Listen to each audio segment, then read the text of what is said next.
विचारों को वश में करके ही धर्म तथा सत्य का ज्ञान प्राप्त किया जा सकता है।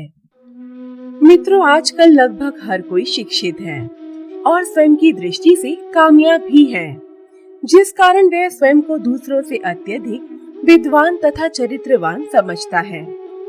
परंतु शिक्षित होने के उपरांत भी उसका मन शांत नहीं है, जिस कारण वह सदा ही परम ज्ञान, धर्म और सत्य से दूर रहता है। यही कारण है कि मनुष्य के पास सब कुछ होते हुए भी उसके मन में शांति नहीं है। आज की इस वीडियो में एक कहानी के माध्यम से हम आपको बताने वाले हैं कि कैसे एक साधारण सी व्यक्ति ने वह प्राप्त कर लिया जो 500 शिष्य 12 वर्षों तक ग्रंथ तथा पुराण पढ़कर भी नहीं प्राप्त कर सके।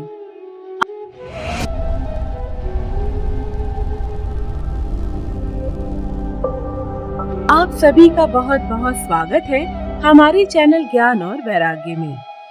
वीडियो शुरू करने से पहले आप सभी से निवेदन है कि यदि आपने अभी तक हमारे चैनल को सब्सक्राइब नहीं किया है तो कृपया इसे सब्सक्राइब जरूर करें।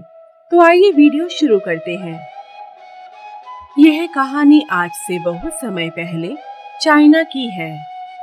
एक व्यक्ति संसार की मोहमाया से दूर होकर सन्यासी बनना चाहता था और उसने अपनी ये इच्छा अपने गुरु के सामने प्रकट की।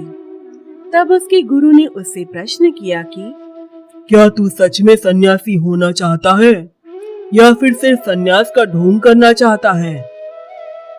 अपने गुरु के प्रश्न का उत्तर देते हुए उस व्यक्ति ने कहा कि हे गुरुदेव, मुझे सच में इस संसार की मोहमाया से दूर होना है। ढोंग करके ऐसा कदापि नहीं किया जा सकता। उसके गुरु ने कहा, ठीक है, आज से तू यहीं मेरे पास इसी आश्रम में रहेगा और आज के बाद तू मेरे पास कभी मत आना। आवश्यकता पड़ने पर तेरे पास मैं स्वयं आऊंगा। उनके आश्रम में 500 शिष्य और भी थे जो वेदों तथा ग्रंथों का अध्ययन कर रहे थे। उसके गुरुजी ने उसे अपने उन 500 शिष्यों से अलग एक अंधेरे कमरे में रखा, जहां उसे प्रतिदिन 500 शिष्यों के चावल कूटने का कार्य करना था। वह व्यक्ति अपने गुरु के आदेशानुसार कार्य करने लगा। वह प्रत्येक सुबह उठता और अपने कार्य में लग जाता और जब तक थकता नहीं तब तक वह धान कूटता रहता। ऐसा करते हुए उसके मन में अनेकों प्रश्न आते थे, जैसे कि मैं यह कार्य क्यों कर रहा हूँ, यह करके मुझे क्या प्राप्त होगा, अतः मेरे गुरुजी ने मुझे सिर्फ यही कार्य क्यों दिया है, अन्य शिष्यों की तरह वेद और ग्रंथों का ज्ञान क्यों नहीं दे रहे। प्रारंभ के कुछ दिनों तक उस व्यक्ति के लिए धान कूटना तथा इस तरह के प्रश्न अत्यंत कष्टदायक सिद्ध हुए, परंतु धीरे धीरे उसके मन में उठ रहे सभी प्रश्न शांत होने लगे और उसे धान कूटते कूटते और अंधेरे कमरे में रहते हुए 12 वर्ष बीत गए। तब तक उसका मन भी पूरी तरह से शांत हो चुका था और उसके मन में किसी भी तरह के प्रश्न नहीं उठते थे। वह प्रत्येक सुबह उठता, धान कूटता और थक कर सो जाता। इन 12 वर्षों के दौरान वह अपने गुरु को अपने पास आने की राह देखता रहा। 12 वर्ष के पश्चात उसके गुरु का अंत समय समीप आ चुका था और उन्हें इसका ज्ञान हो चुका था। अतः उन्होंने आश्रम के सभी शिष्यों में घोषणा करवा दी कि जो भी उनका उत्तराधिकारी बनना चाहता है और गुरु की उपाधि धारण करना चाहता है, वह मेरे कक्ष के बाहर स्वयं के अनुभव से सीखी एक बात लिख जाए, परंतु वह किसी दूसरे के जीवन से चुराई हुई ना हो। अपने गुरु की घोषणा सुनकर आश्रम के सभी शिष्यों में भय का माहौल उत्पन्न हो गया, क्योंकि वे सभी जानते थे कि अपने गुरु के ज्ञान की बराबरी करना असंभव है और उनसे झूठ बोलना बिल्कुल भी सरल नहीं है।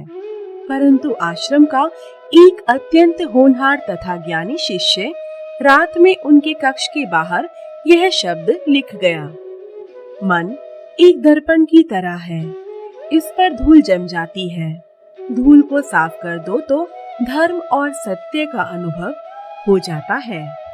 जब गुरु ने यह शब्द पढ़े तो उन्होंने अत्यंत क्रोधित होते हुए अपने शिष्यों से पूछा कि यह शब्द किसने लिखे हैं?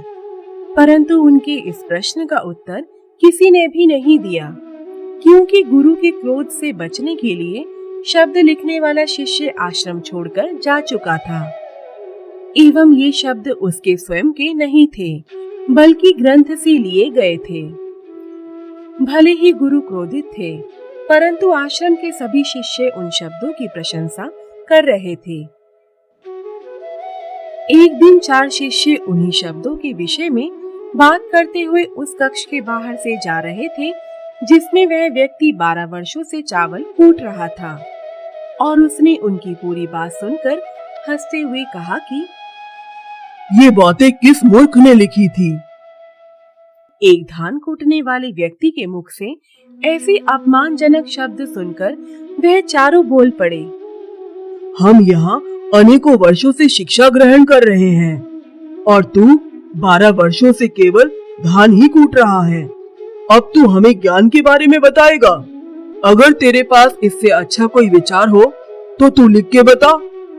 उस व्यक्ति ने उत्तर स्वरूप कहा, मैं 12 वर्षों से इसी कमरे में धान कूट रहा हूँ, जिस कारण लिखना भूल चुका हूँ।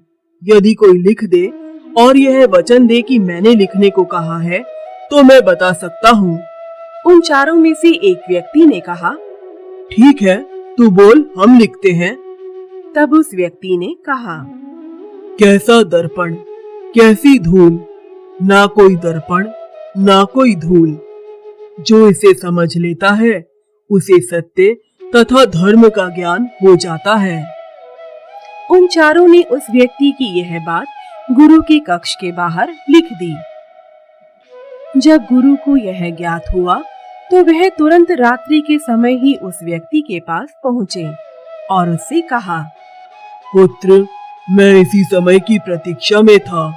अब तुम सन्यासी बनने के लिए पूरी तरह से तैयार हो, क्योंकि अब तुम परम सत्य और धर्म को जानने के लायक बन चुके हो।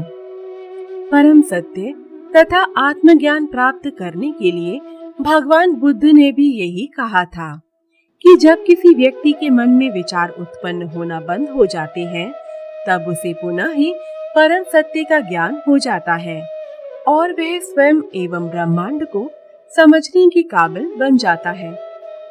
जो व्यक्ति अपने विचारों को अपने वश में कर लेता है, उसी व्यक्ति के मन में शांति होती है। वह हर प्रकार की परिस्थिति का सामना कर सकता है।